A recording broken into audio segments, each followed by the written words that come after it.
5 जुलाई 1996 Scotland के Roslin institute में एक एडल्ट शीप सेल से एक मैमल को सक्सेसफुली क्लोन किया जाता है। ये इतिहास में पहली बार था कि किसी मैमल को सक्सेसफुली क्लोन करके बनाया जाए। Was that scientists in Scotland had successfully cloned a sheep in a laboratory. An exact copy made by a combination of genetics, biology and technology. Originally इस क्लोन का नाम था 6LL3 और clone किए गए शीप का नाम सिंगर और एक्ट्रेस डॉली पार्टन के नाम पर रखा गया था। Thought it would be a good idea to call her Dolly after Dolly Parton.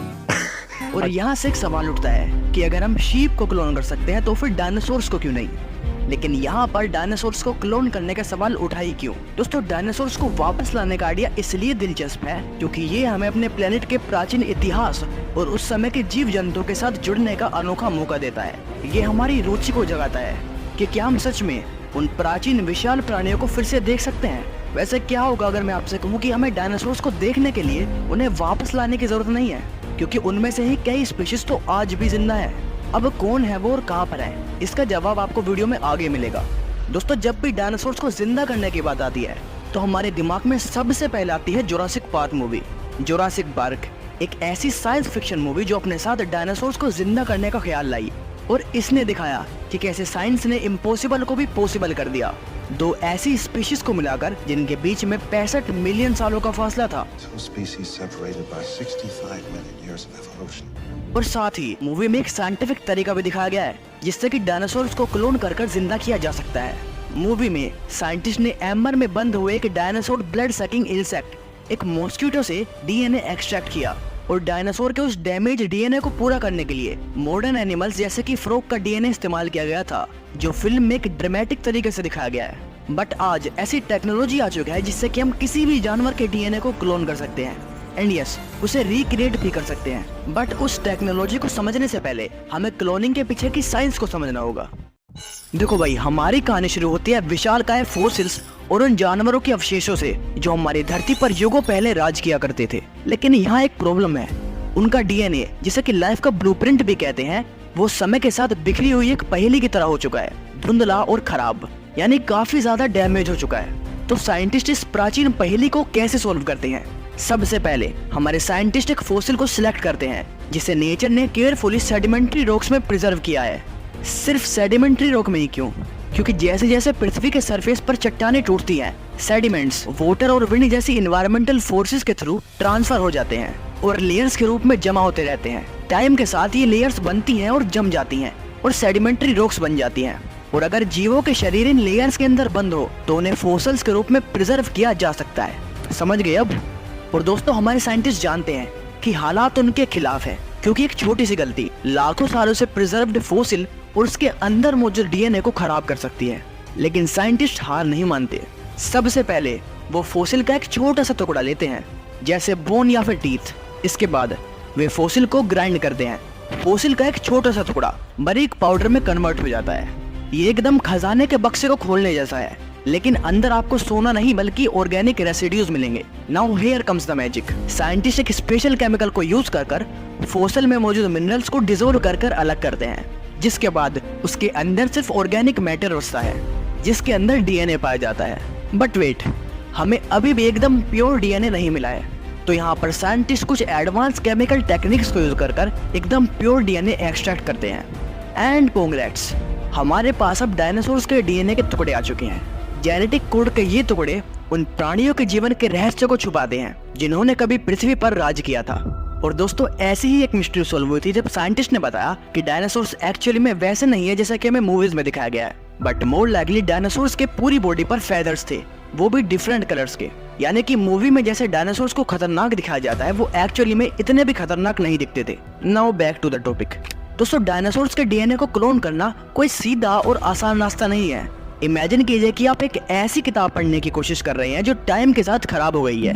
आज लाखों साल बाद डायनासोर्स का डीएनए टाइम के साथ खराब हो चुका है और डीएनए जिन बेस पेयर से मिलकर बना होता है वो भी इतने लंबे टाइम के बाद टूटने लगते हैं। रेडिएशन, हीट और ह्यूमिडिटी जैसे इन्वायरमेंटल फैक्टर्स की वजह से लाखों सालों में डायनासोर्स का डीएनए काफी डैमेज हो चुका है और डीएनए में डिग्रेडेशन के चलते डीएनए स्ट्रैंड्स भी काफी डैमेज हो चुके हैं।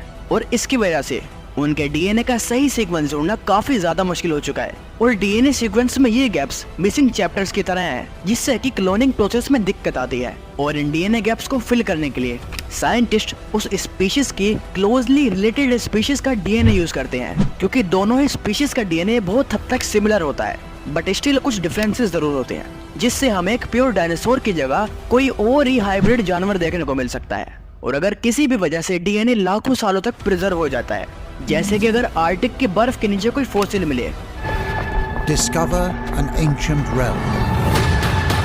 तो वहाँ पर डीएनए बहुत ही कम डैमेज हुआ मिलेगा, क्योंकि कोल्ड क्लाइमेट और टेम्परेचर डिग्रेडेशन की प्रोसेस को काफी स्लो कर देते हैं।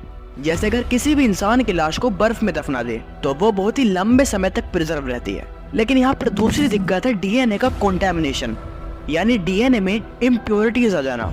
कॉन्टामिनेशन की वजह कोई बैक्टीरिया हो सकता है या फिर डीएनए एक्सट्रैक्शन के दौरान अगर किसी साइंटिस्ट का डीएनए गलती से भी डायनासोर के डीएनए में मिल जाए तो वहां पर से भी इम्प्योरिटीज आ सकती है। इसलिए आज के दिन आपको डीएनए एक्सट्रैक्शन के दौरान एक बॉडी सूट और ग्लव्स पहनने पड़ते हैं, ताकि आपका डीएनए गलती से भी दूसरी स्पीशीज के डीएनए में मिक्स ना हो, वरना डिजायर्ड रिजल्ट नहीं मिल पाएंगे।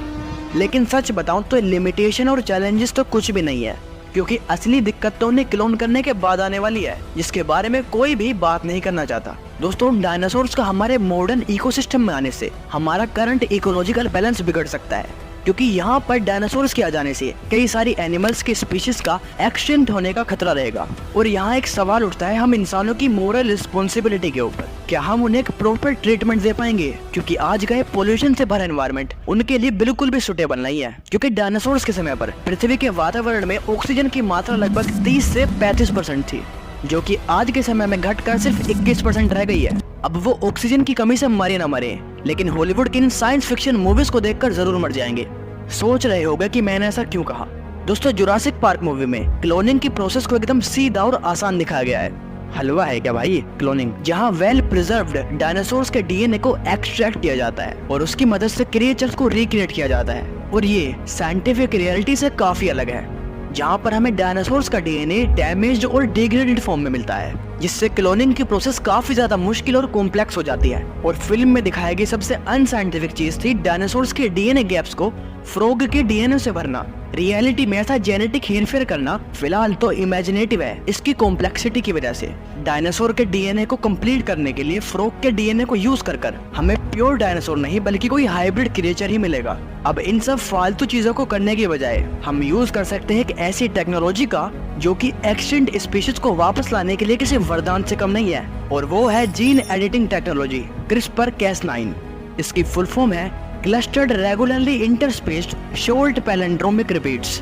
CRISPR साइंटिस्ट को किसी स्पीशीज का जीनोम बनाने के लिए उसके क्लोजेस्ट लिविंग रिलेटिव के डीएनए को एडिट करने में सक्षम बनाती है, जो एडिट होने पर एक्सटिंक्ट स्पीशीज के जेनेटिक कोड का अनुमान लगाता है। अच्छा, समझ नहीं आया तो चिंता मत करो, मुझे भी नहीं आया, आसान भाषा में बताता हूँ। यानी कि इससे हम किसी भी डीएनए के छोटे से टुकड़े से उस स्पीशीज के डीएनए का पूरा सेट तैयार कर सकते हैं। और जब एक बार डीएनए में एक्सटिंक्ट पेड़ पौधे या फिर जानवर के मेजर ट्रेट्स या फिर कैरेक्टरिस्टिक्स को एडिट कर डाल दिया जाता है, तो उस एडिटेड डीएनए को एक रिप्रोडक्टिव सेल के सेंटर में डाला जाता है, and as a result genetically वो एक्सटिंक्ट स्पीशीज के जैसे नहीं होगी, लेकिन उस विलुप्त प्रजाति को यूनिक बनाने वाले मेजर ट्रेट्स या फिर कैरेक्टरिस्टिक्स उस नई क्लोन प्रजाति में पाए जाएंगे। और इसी टेक्नोलॉजी का यूज कर साइंटिस्ट कुछ ऐसा कर रहे हैं जो कि आपने सपने में भी नहीं सोचा होगा। साइंटिस्ट एक वुली मैमथ को वापस लाने पर काम कर रहे हैं। और रेफरेंस के लिए आपको बता दूं कि ये जानवर धरती पर लगभग 4000 साल पहले था। अब यहाँ साइंटिस्ट एक एशियन एलिफेंट के डीएनए को एडिट कर उसमें कुछ ऐसे मेजर ट्रेट्स डालेंगे जो कि वुली मैमथ को यूनिक बनाते थे। अब आपके मन में एक सवाल जरूर आया होगा कि यहाँ पर एशियन एलिफेंट को ही क्यों चुना, क्योंकि मैमथ और एशियन एलिफेंट का डीएनए 99% मैच होता है, और मैमथ और एशियन एलिफेंट एक ही फैमिली एलिफेंटाडे से हैं।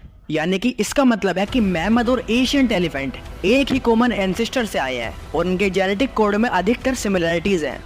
अच्छा, वीडियो के शुरू में मैंने कहा था कि डायनासोर्स को देखने के लिए उन्हें क्लोन करने की जरूरत नहीं है, क्योंकि उनकी कुछ स्पीशीज तो आज भी जिंदा है। तो कौन है वो? दरअसल डायनासोर वास्तव में कभी गायब नहीं हुए थे, वो आज भी बर्ड्स के रूप में हमारे बीच रहते हैं। Modern scientific research and fossils के एविडेंस ने इस बात को कंफर्म किया कि बर्ड्स प्राचीन थोरोपोड डायनासोर जैसे कि टायरानोसोरस रेक्स और वेलोसिराप्टर की डिसेंडेंट यानी कि वंशज हैं। इसलिए जब हम आसमान में उड़ती हुई चील या फिर अपने गार्डन में बैठी हुई चिड़िया को देखते हैं तो हम उन शानदार जीवों के वंशजों को देख रहे हैं जो कभी पृथ्वी पर राज किया करते थे। अच्छा, वीडियो के शुरू में मैंने आपको जो डोली शीप की कहानी सुनाई थी उसकी एक सैड एंडिंग होती है।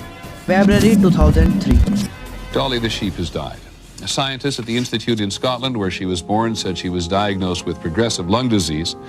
She was only 6 years old, so here is yet another warning about cloning. I know कि इस बार वीडियो थोड़ी लेट हो गई है क्योंकि यार एग्जाम सर पर थे, बट हाँ अगली वीडियो बहुत जल्द आएगी। तब तक लेफ्ट वाली वीडियो पे क्लिक करो और जानो कि कैसे इसरो पूरी दुनिया की स्पेस एजेंसीज को डोमिनेट कर भारत का नाम रोशन कर रहा है।